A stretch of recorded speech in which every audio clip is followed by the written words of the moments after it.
Back. This presentation is brought to you by the Pacific Division Sheltering Leadership. Next week will be our last session. Several housekeeping items. This meeting is being recorded and will be posted tonight on YouTube. The link is in the email you received earlier. You should enter your own hours for this meeting. Your mic and camera have been disabled. We ask you to enter your questions in the Q&A. The chat scrolls too fast and we won't be able to catch the questions. We will answer your questions at the end of the presentation. We also understand that some of you may know the answers to certain questions.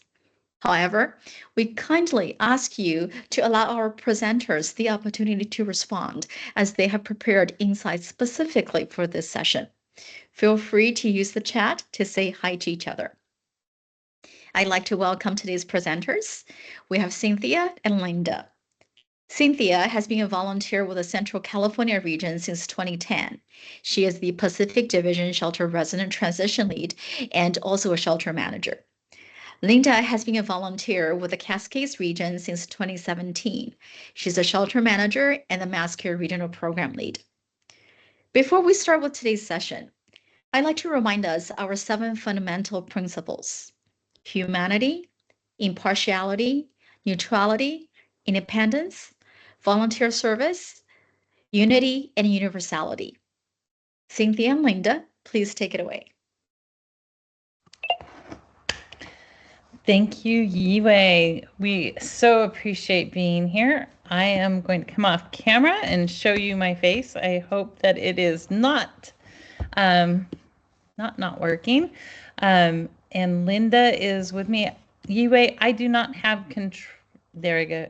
I don't have control of the slide deck.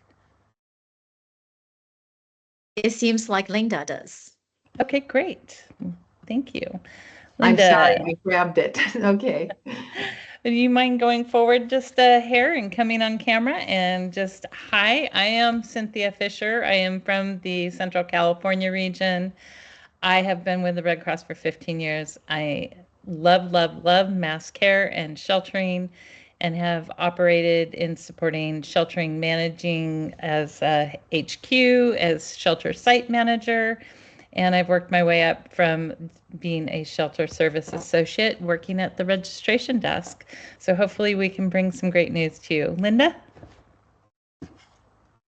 I'll introduce myself really quickly. As Yiwei said, I'm Linda Ornelas. I'm in Cascades region and I am the mass care lead. And like Cynthia, my heart is in sheltering and really other mass care activities. And I just recently was the AD of Ops for a wildfire we had here in the Cascades region.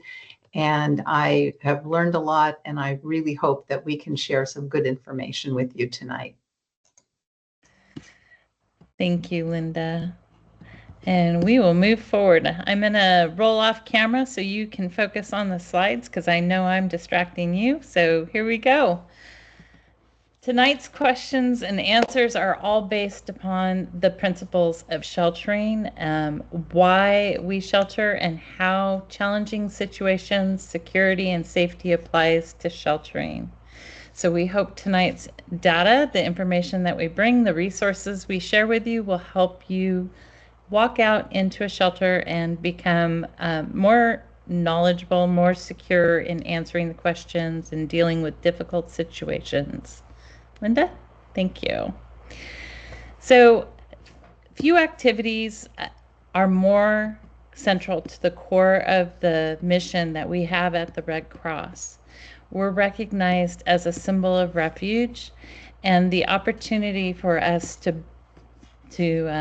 provide a secure and safe place for clients to seek refuge at is why we do what we do. So understanding why we're here, it is to provide that safe place. Next slide, please. As we look at our sheltering principles, when we address how clients feel, how workforce feels, and the general philosophy of our principles about sheltering, it comes back to the core being a safe, secure, and comfortable place. So in the next slides, we're just going to share with you from our sheltering principles that safety and security are noted in all of our principles. And you'll see on the next slide as well, the successful shelter program is that we are able to communicate with clients, with each other, and have provided that safe environment for the impacted community.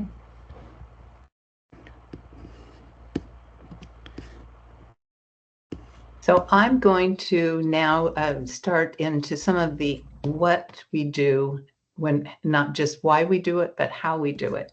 We're going to try to give you a lot of information tonight, not just about how you respond to problems, to difficult situations, but how to prevent them. So the first thing we need to think about is, how do we secure the shelter? If we want to have a secure environment, we need to help avoid security breaches from occurring. So the one thing that is really important is to only have one entry and exit from the building. So everyone comes in and out and is at the reception desk 24 hours a day, 7 days a week. You must have that staffed so that everyone is greeted and we prevent anyone from coming in who should not be there, and we know who's in our shelters. We need to make sure that we have emergency exits that can be opened from the inside in case there is an emergency, but they are secured from the outside to prevent unauthorized entry. No one should be in our shelters, especially in our dormitories, who's not supposed to be there. The dormitory staff, the dormitory should be always have someone watching over it, and they limit the access to only clients, Red Cross workers, and our authorized partners. No one else should be going into the dormitory, and we're going to talk about some exceptions for law enforcement later under very specific circumstances. But the dormitory is a private space for our clients. It's their refuge, and we just need to make sure that it is protected. We need to have signage that differentiates the public areas, like the reception area, perhaps the dining area, other places where people can come in and get other services like information. But there are restricted areas, and you will see over here on the slide, there is a new sign that you must post. It comes in both English and Spanish, and you would post it at the entrance to your dormitory to make sure that no one else comes in there. And then sometimes we actually have security services. We may have, sometimes the location that we are sheltering at has their own security, and they will provide that to us. Sometimes the Red Cross will contract with security firms to help us. Sometimes we have law enforcement, we ask them to be there. Sometimes they come on their own. And we've even had National Guard. So there's lots of ways that we can have security to help us make sure that our location is a safe place. And then the other word we talked about, safe and secure. So this is about safety. So we want people to, once again, be proactive when you're working in a shelter. Prevent accidents, prevent injuries, make sure that we can respond to any emergencies that do occur. So really, first and foremost, is to remain vigilant about what's happening in your shelter. Make sure that you can identify risks before they become a safety problem. You want to conduct your regular shift inspections. The checklist will let you know if there are any safety issues that need to be identified. If there are any internal risks or hazards, you can mark them off with tape so that they don't become a problem to anyone, and report it to headquarters so they could be remedied. We want to make sure that our floors are free of clutter, tripping hazards such as electrical cords. If you're covering the floor with tarps or other things, making sure that they don't become tripping hazards. It's important not to block fire extinguishers, AEDs, electrical panels, or emergency exits with supplies. We often bring in a lot of things, and it's easy to just pile them up against a wall without really considering what is there that we need to have access to. And then you can engage a safety officer, which is a position on level 4 and above, or logistics facilities to address safety and accessibility issues in your shelter to make sure that it is a safe place for everyone. There is also should be in every document box in every shelter an emergency action plan for the shelter. It's a form that you can walk through. It helps you to determine what you would do in certain circumstances. Most of them have to do with the things we think about, like what if there was a flood, a fire, what if the roof blew off, those kinds of physical weather-related type things. But it also addresses other things such as bomb threats. If there was a suspicious package left at your shelter, what would you do if there was a hostile intruder or an active shooter? So it walks you through it. And then there is a requirement to have an evacuation map posted, and all the staff, and you should share this with clients, where you would go if there was an emergency, if you had to leave the shelter. You should also maybe consider what you would do if you had to do a shelter in place. So these are all important things to keep everyone safe. We want to understand that disasters are very traumatic. They create anxiety and tension in the clients. It intensifies issues that are already happening in their lives. And it also, we also experience these challenging feelings and anxiety and tension. And we'll be talking later about staff. This is an important issue, though, to make sure we understand how we are going to respond to situations, but also how we prevent them. The ways that you can think about addressing the situation in your shelter is, how do you set it up? Is it quiet? Do you have spaces where people can get away from the noise? Do you have places that are free from children running around if you have people that are bothered by that? If you have day sleepers because they work at night, thinking about all the ways that you can provide a refuge and a safe environment that makes people have less tension and less anxiety. It's going to happen, though. So we need to continually strive to maintain good conditions, and it's an important part of making shelters safe and secure. But we also have to be responding to conflicts, aggression, things that happen in the shelter. This QR code will give you access to a one-source document that is called Responding to Conflict, Aggression, and Agitation and Aggression in Shelters. It has a lot of good information about what to do. Should you see somebody becoming agitated, you want to try to head that off with some proactive actions, or if somebody is actually aggressive, or if there is an active conflict between clients and staff, between staff and staff. This can apply to anyone, but this particular document really relates to clients. But a lot of the things in this tip sheet can apply to others. Some of the things that it talks about, we want to talk about how you would de-escalate if you saw something that was happening with a client. First thing to do, if they seem agitated or upset or acting in a way that causes you concern, please engage disaster health services and disaster mental health to rule out that it's not a medical problem or a psychiatric cause like someone with a spectrum disorder. Sometimes people in shelters run out of their medications. There are other things that exacerbate their situation. So just make sure that you use your other resources.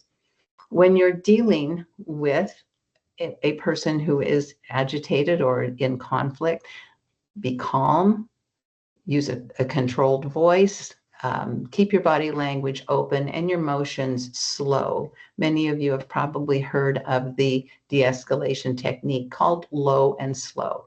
You don't raise your voice, you don't use a high-pitched voice, you keep your body low, you keep your arms low.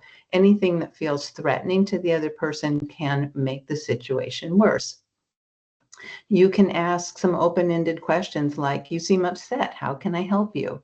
It's non-judgmental, it is offering help. And then you want to, when you're dealing with someone who does seem agitated or in conflict, maintain your distance, respect their personal space, don't make them feel crowded.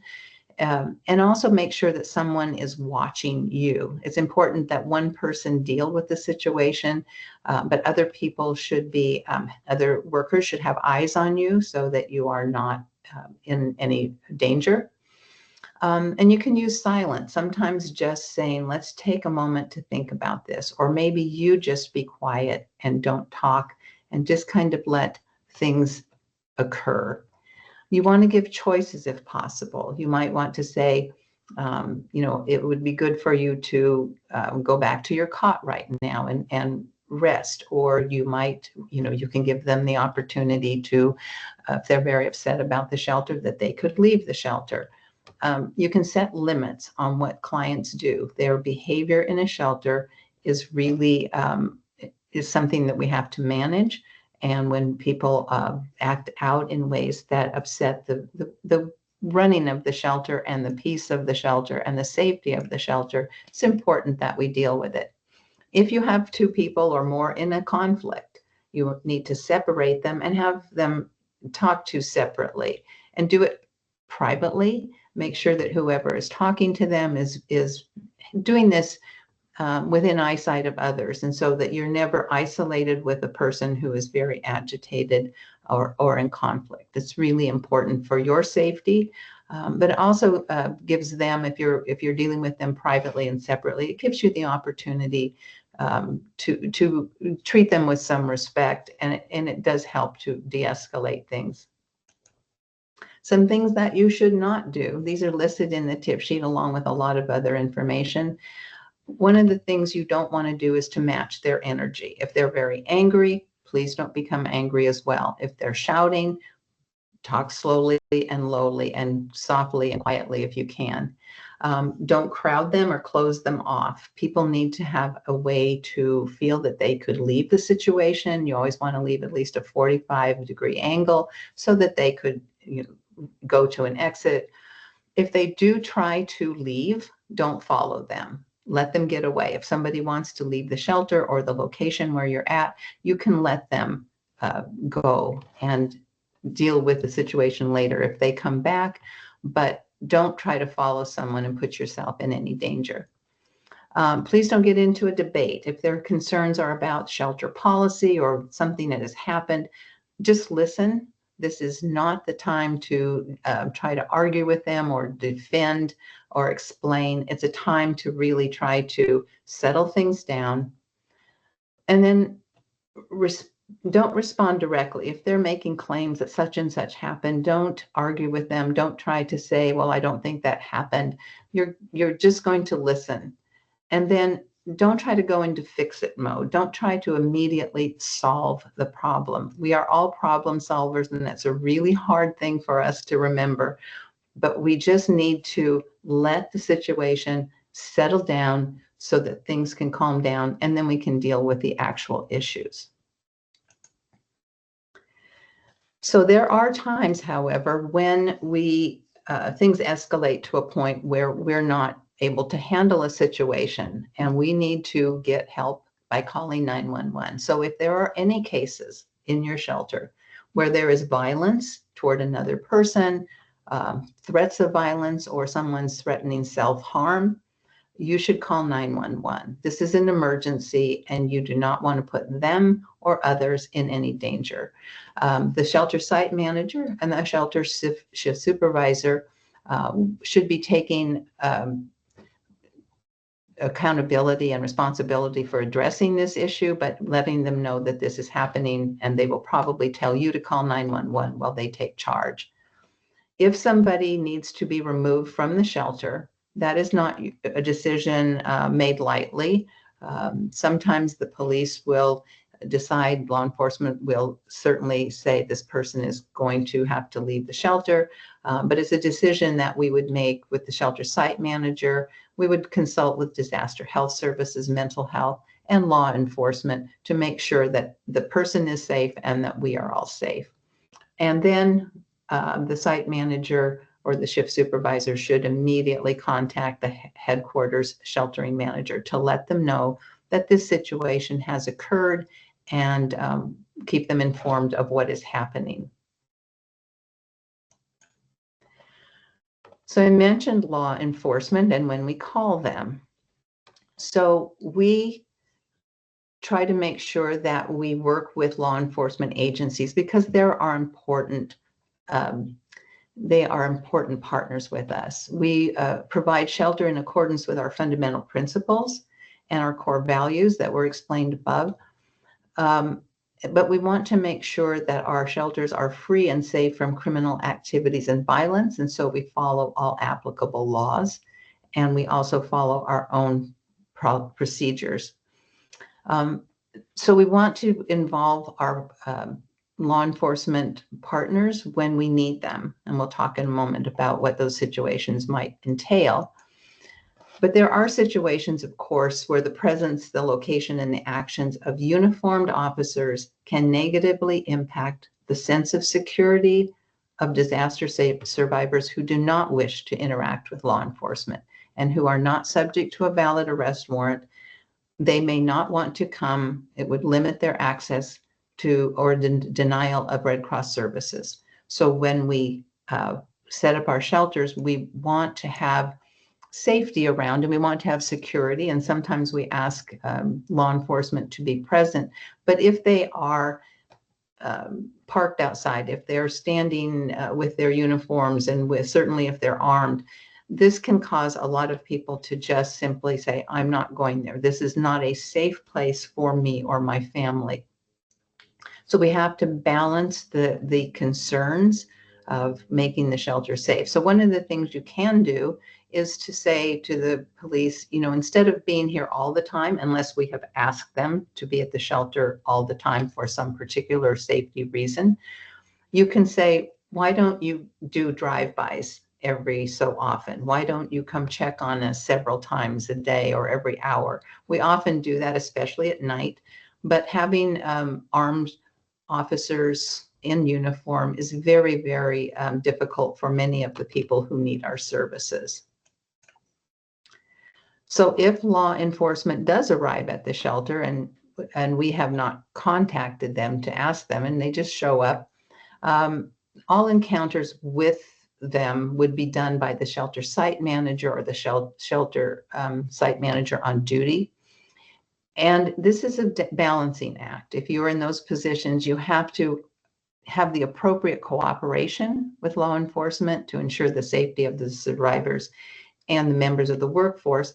You have to balance that with the need to ensure that no one is hesitant to visit our shelters and our work sites to receive needed shelter, food, water, health services, emergency services, financial assistance, or other humanitarian care. So once again, it's that sort of like, how can we work with the law enforcement officers to make sure that they are handling things that they need to handle and that our clients are not reluctant to receive our services that they may desperately need. I earlier mentioned that the only people that are allowed into a dormitory are Red Cross workers, our partners, and our clients. However, there are circumstances in which law enforcement may be allowed into a dormitory area. They're always able to come into our public areas, but to come into a dormitory, there are certain situations where they might be allowed.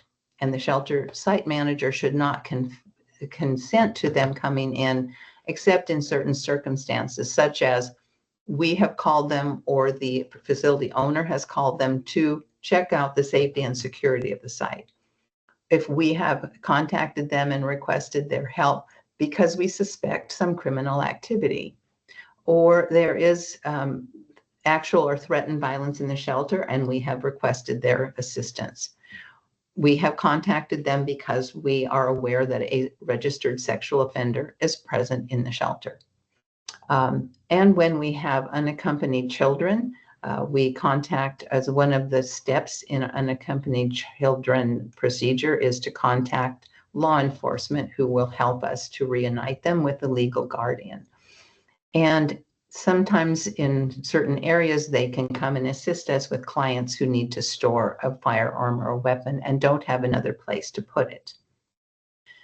There are two other situations in which you might have law enforcement come and we would consent to allow them to enter. The first one is if a law enforcement officer presents with a valid judicial warrant, and I'll explain that in a moment, that they have a warrant to search the premises or for the arrest of a person in the dormitory. So they would have an actual signed judicial warrant.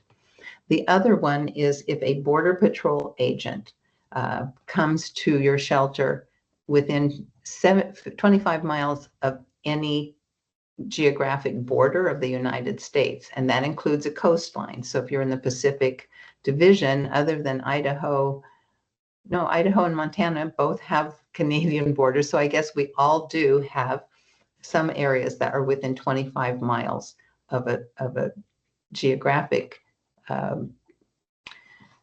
border, including the Pacific Ocean.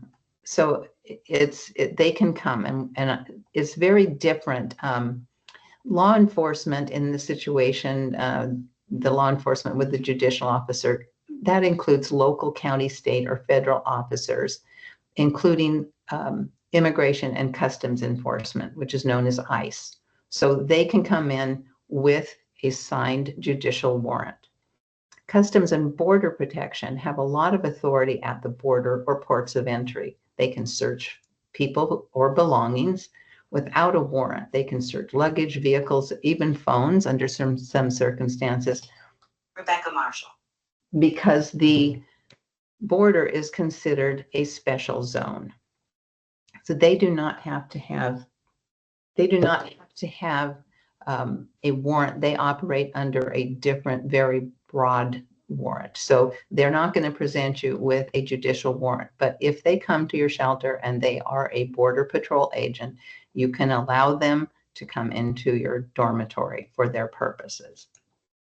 So what is a judicial warrant? A judicial warrant is a formal written order that is issued by a state or federal court authorizing law enforcement officer to make an arrest, a seizure, or a search. It must be signed by a judge or magistrate judge to be effective. So we are committed to complying fully and cooperating with any law enforcement officer who presents a valid judicial warrant. There are other warrants that may be presented to you, and they're called administrative warrants. This is a written document authorizing law enforcement to make an arrest or a seizure that can be signed by an immigration judge or an immigration officer. But unlike a judicial warrant, an administrative warrant does not authorize law enforcement to conduct a search. So if they have that type of warrant, we would not allow them into our dormitory.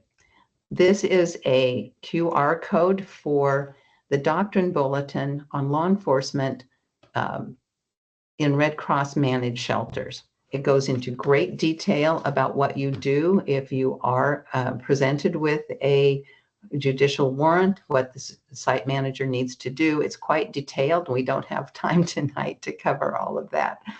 So I think that we just will leave it there and hope that you have enough information that you can read this or try to find out about it going forward. We've talked about conflicts with clients, but there are also conflicts that arise between staff members due to fatigue, incompatible personalities, cultural differences. There's a variety of other factors.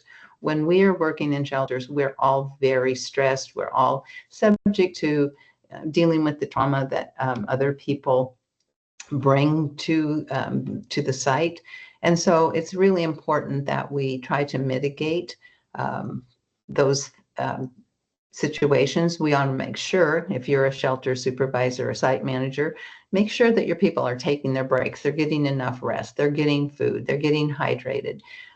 Make sure that we want to prevent things from happening. If you see some of these things occurring, conflicts between your team, you need to intervene as quickly as you can. Obviously, the nature, the level of the conflict determines what you're going to do. If it's just a couple of people being a little snappish with each other because they're very tired and it's a very minor thing, you're not going to go to the entire part of writing up a formal disciplinary response, but you should be on the lookout for those kinds of things happening with your staff about disagreements. Try to move people around so they work with different people and they don't gather into cliques and keep other people out.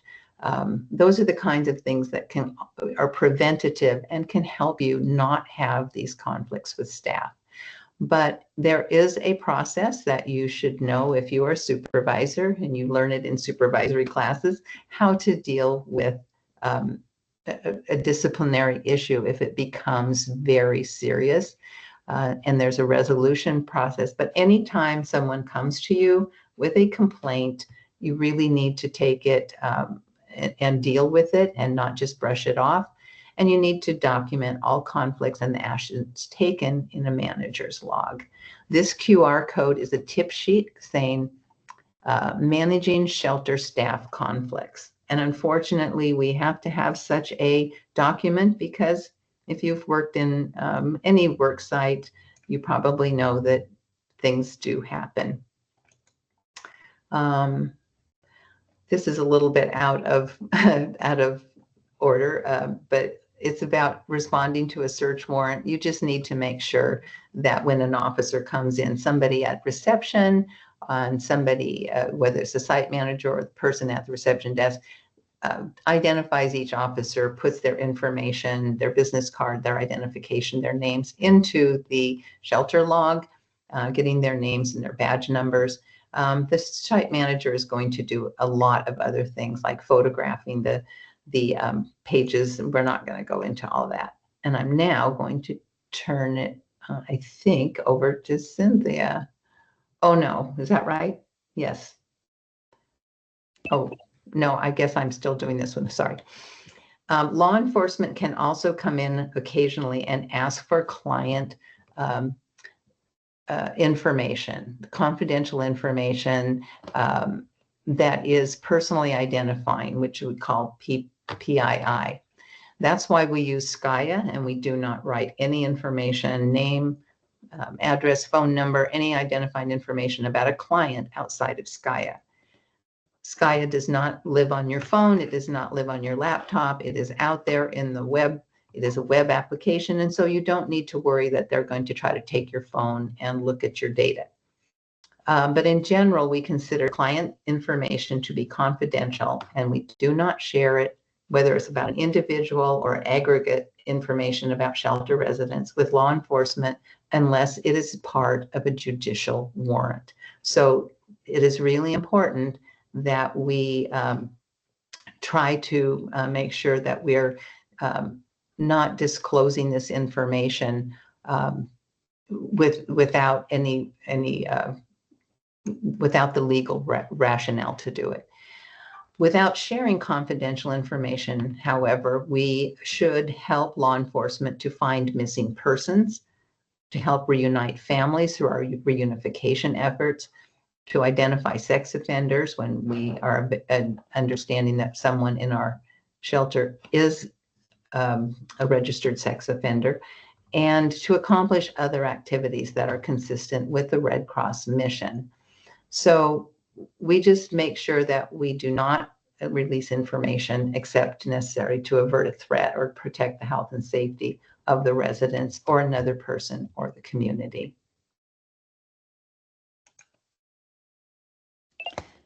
Well, I hope you all love Linda, because that information was a lot, and I saw that the chat was blowing up. I understand that some cannot put in the Q&A, so we'll have to monitor through the chat. Thank you, Hillary, for highlighting the Q&A, but I understand that's not there for some. As we move forward and look at the whole safety and security in a shelter, one that we are commonly faced with, and developing a healthy workplace, of course, is where everybody can thrive and everybody is treated with respect and dignity. But we've all been there. We have all seen the energy that comes in. People are are high anxiety or agitated, and things that they might not normally say start coming out. So where we look at Red Cross workers and your right to have a safe place is that you are free from harassment and discrimination, that our clients are free from any harassment and discrimination, our partners that are engaging with us, that the shelter is a very safe place. I know this is going to blow up the feed, but what are some steps you might take if you witness seeing a harassing situation for a coworker or a client? If you do want to drop that in the chat, I apologize to the chat readers that will blow it up, but would love to hear what you might, what actions you might take to proactively stand up for witnessing that. Linda, can you flip me forward one slide, please? Thank you. When we look at harassment, discrimination, and or conduct that we just don't want to condone, that we've seen it, we heard it, or we've heard about it from one of our workforces or one of our clients, they feel threatened, they feel offended by it. We know what that marker is, but we want to really hit home that the go-to answer here is they are not alone. The person that's experiencing this is not alone. You are a voice, and we're going to ask that you take that to your supervisor immediately. If you are a supervisor, you're going to take it to your manager. If you are a shelter associate working in a shelter and you witness it, you're going to take it to the supervisor. This is going to help the process unfold and people have answers and protections to create that safe space. So if it is a situation that is maybe workforce to workforce or one volunteer to volunteer, if you will, we want you to take that to your supervisor. If it is your supervisor, you can go to their manager or to staff relations. All supervisors will report a situation to staff relations. At the end of the day, they'll get their reports and they'll put that in. Staff relations will be made aware of it. And it's essential for the process and the issues to be resolved by bringing it through that leadership that's in the shelter. We want to make that really clear as we move into resolutions, that the clients, the volunteers will all be spoken to with regards to any discrimination or harassment. This is a safe place. Doesn't matter race, religion, all of those elements that we have historically seen, they don't exist within our shelters. So we want to make our shelters a very safe place for that. So thank you for that. Let's see. If we have clients going through or we're going through agitated, wearing down situations, there is self-care and self-regulation that we have to do for ourselves. We want to take and put our life vest on first. We want to put that oxygen mask on first. And taking time for self-care is really important. Stepping out of the situation and away from it from a point of view that you can go outside, see something else, take a deep breath, get a different fresh breath of air, take a moment to stretch or sit in solitude and meditate. But know that it is a high anxiety situation in the shelters. People are coming at you with a lot of different needs that you normally don't experience at home. It may be your first time going into a shelter and you did not realize that all of this goes on in a shelter and you're experiencing the anxiety.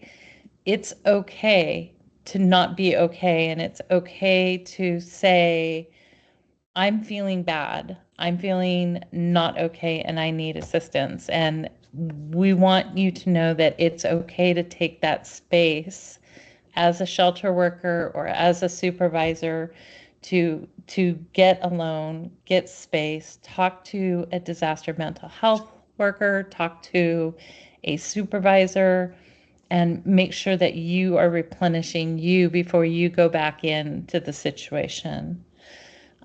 Also, drink water. Hydrating seems to be something that we all forget that we're to do during the event or working shift, and all of a sudden you get to the middle of the afternoon on a day shift and you may have drank one bottle of water or one flask of water.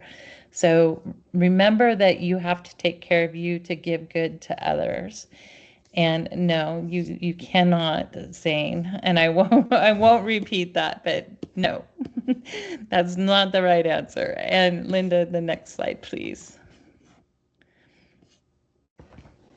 So again, how this all applies to you is that as a volunteer with the American Red Cross, you are the most important asset that the Red Cross has. We cannot serve the Red Cross mission without the volunteers. You have the right to feel safe, secure, and be respected. Not just feel respected, but be respected. And you have the responsibility to make sure others feel safe and secure and respected as well. Speaking up for them, showing acts of kindness towards everyone, including your coworkers, including your boss, including that person having the bad day. That's why we're there. So remember the mission, and remember that you're expected to contribute to the Red Cross mission by being reliable and dependable in doing your job and working with your coworkers. You're a great team. We sit at the Pacific Division sheltering, learning every day from each of you that come in part and participation. And we'd love to open up this portion of the meeting to your questions and learn more from you about what's important to you and what questions you still have. Thank you. Thank you so much, Cynthia, and thank you so much, Linda. I know this is a lot of information to digest. Let's get into the questions, and I do recognize that some of you might not be able to see the Q&A, and we'll go through the chat as well. And again, once again, thank you so much, Hillary, for pointing out that please let our presenters answer them instead of we're answering them. There is a possibility that we might not able to get through all the questions. Cynthia and Linda, do you feel comfortable sharing the emailing the individual directly for specific questions that we don't address? Absolutely. Okay, great. Let's get started. Some of them we covered already, but several pieces stood out is that are media allowed in the dormitory if they're escorted by by one of our volunteers or staff or the public relations person, or that if the police officer, if they're looking for someone for unification purposes, are they allowed? Well, we don't allow the media to come into the dormitory. If the media wants to interview someone, we can find somebody to bring out into a more public area where they can interview them. We always want to ask for the permission of the clients, but other people that are in the dormitory may not want the media in there, and they don't want to be either on camera or on microphone or hearing other people interviewed. So no. If the police are looking for someone, if they have a valid warrant and they're searching for someone, you can escort them in there after this site manager has done all the things that are required to make sure that it is a valid judicial warrant. But sometimes looking to speak to someone, you can have that person come out into a more public area, including someone, if we have identified someone who is a sex offender. Remember that we no longer ask the question at registration when we're putting people into SCIA for the dormitory. We do not ask the question, do you or anyone in your household have to register with a government agency? Because there's many people that have to do that.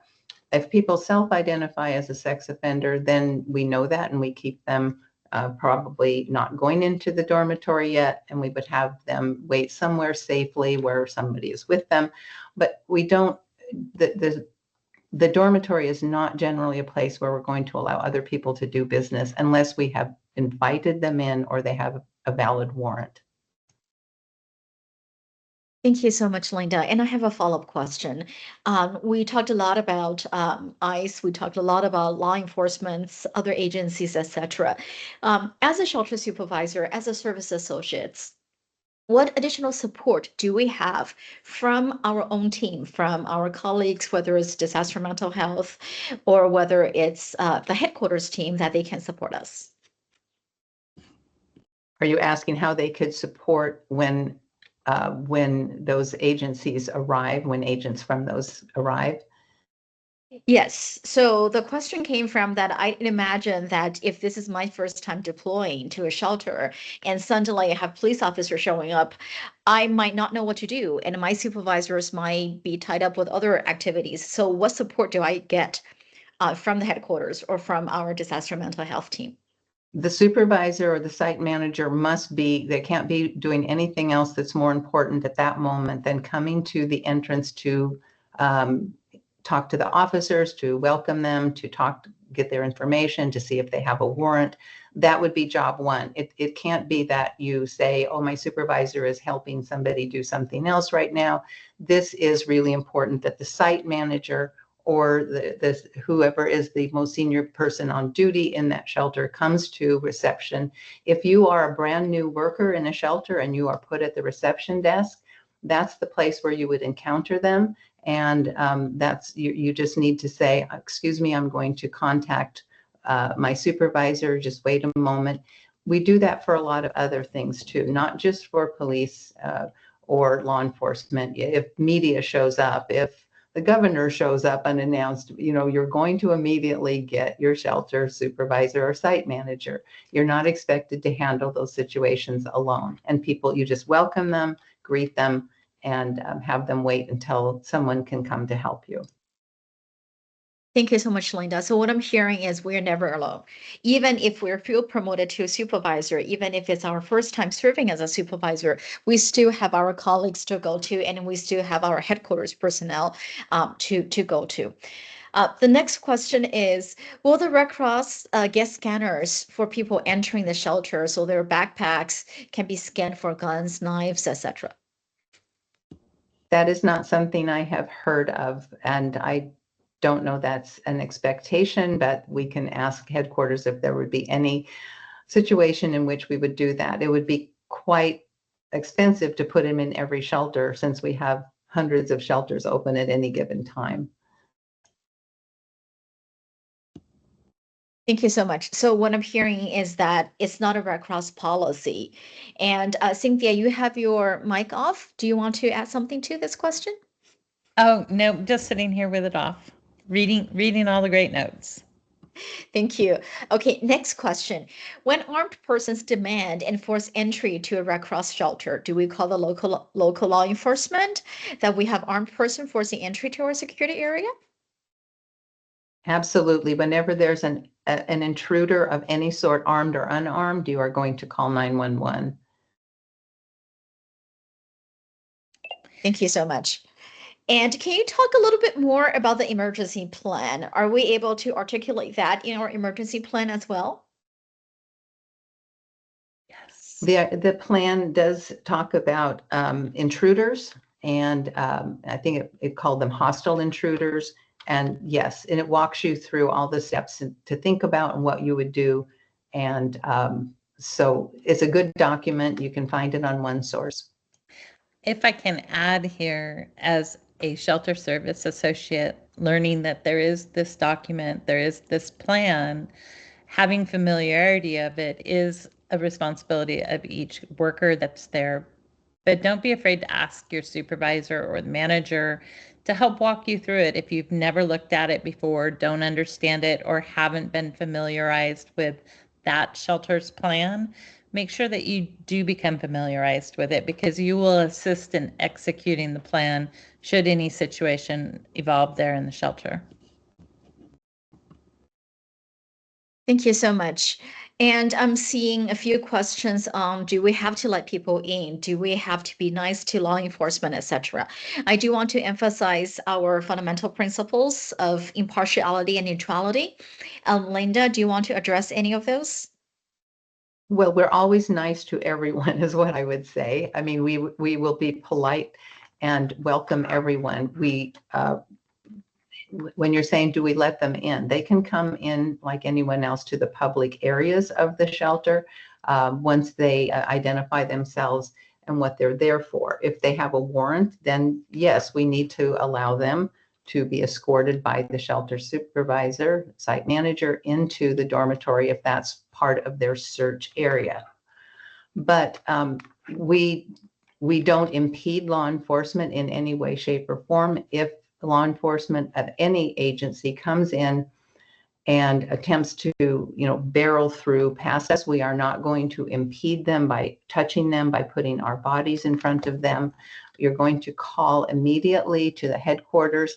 If it is, I think calling law enforcement on law enforcement may not be the best solution for this, but it depends on if you don't know, if they have not identified themselves and they're not wearing, I'm just going to say, here's as an example, you sometimes see on the news people with masks over their faces without any identification on them. If that sort of thing happens, I think you should feel free to call 911 and report that, but immediately contact headquarters and let them know this is occurring. But we cannot in any way, shape, or form impede people, law enforcement officers physically from coming into into our shelter site. It puts you at great risk. It could put you at legal liability. Correct. Thank you so much, Linda. I see a request for a separate training relating to addressing law enforcement. Unfortunately, it came from an anonymous user as a guest. So I don't know if you want to just reply to that message to let us know who you are, then we can follow up with you. I'm not sure who this anonymous user is. Let's see if we have to, let me see other questions.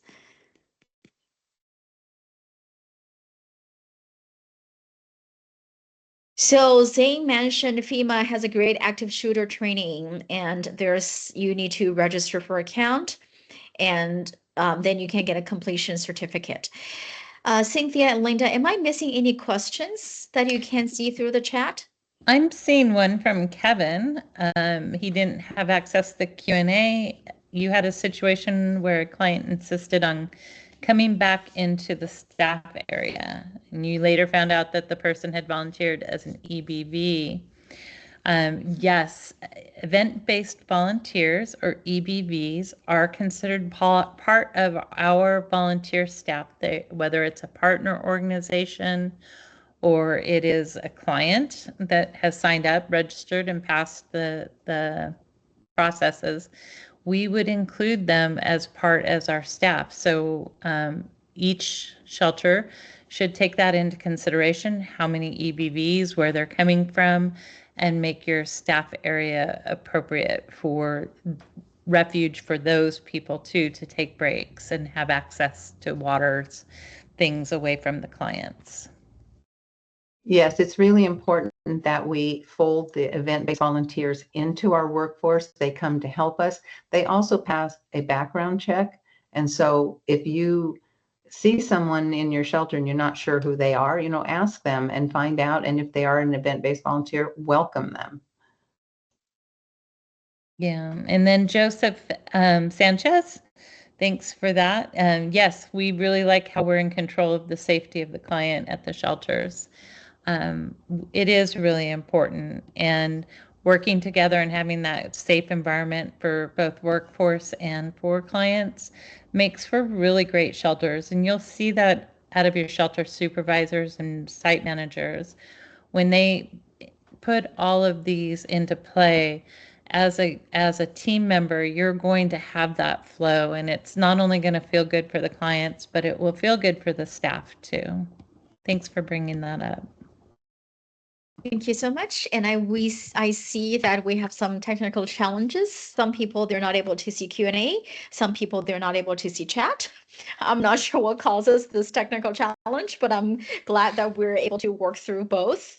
We're going through back and forth to see if we missed any questions. So there's another question. It's basically a reminder to all that are most of these tips that we discussed in the sheltering toolkit on OneSource? Yes, most of where I found the documents that I put onto the QR codes are found in OneSource, either in the sheltering toolkit or the doctrine bulletin on law enforcement falls under ops orders, I believe. If you go, but you could search for law enforcement in Red Cross managed shelters, it would bring up the document. It's very extensive. It is, I think I have it right here. It's many pages. It's about, I don't know, 6 pages or something, and it tells you in great detail. It is not going to tell us, just like everything we do in shelters, we can't address every single thing in a doctrine or a training or a bulletin or a tip sheet, but there are many, many things in there. So if you are a shelter supervisor, if you're a shelter SA, if you're a site manager, utilize those tools because they help you to do so many things that we can't remember everything, and maybe we haven't learned everything yet, but if you go in there, there will be something to help you. Thank you so much. And all the QR codes that was shared in this slides, I also posted all the links in the chat as well. So the law enforcement link is also on there. If you're not able to, because we do have too many chats in here, if you're not able to find it, go on OneSource and you should be able to find it. We have 4 minutes remaining, and I don't think I see any other questions on here that we haven't addressed. There is one from There is one for the Ellery. shelter supervisor. Ellery Sorry, Paz. go ahead. You go first. Thank you. Sorry. Ellery Paz, we work with reunification for health and wellness checks, and usually we'll coordinate that at our operations team level. But yes, you will have people coming to the shelters to check on safe and well type of existence. We don't call it that now, but it is reunification. And it could be law enforcement or reunification that's engaged in supporting that. Thank you. So I see that we have comment that saying that Q&A, you might not be able to see Q&A on the screen. However, if you click on the 3 dots to the right says more, you're able to see Q&A. So if you're not able to see Q&A, see if that's an option. Another question, is there some sort of checklist for shelter supervisors? Well, there is a checklist called Operating a Shelter Checklist. There is a document that takes you through a variety of things. If you have taken shelter supervision and you have the shelter supervisor training, your participant guide has a lot of checklists in it that you need to go through. So yes, there are available things. And if you are field promoted, be sure to ask somebody for support and maybe some just-in-time training. Thank you so much. Team, do we see any other questions, or do we have any other questions? There's one in here regarding people who have to register with law enforcement. I'd just like to point out that not all people are sex offenders that need to register with law enforcement.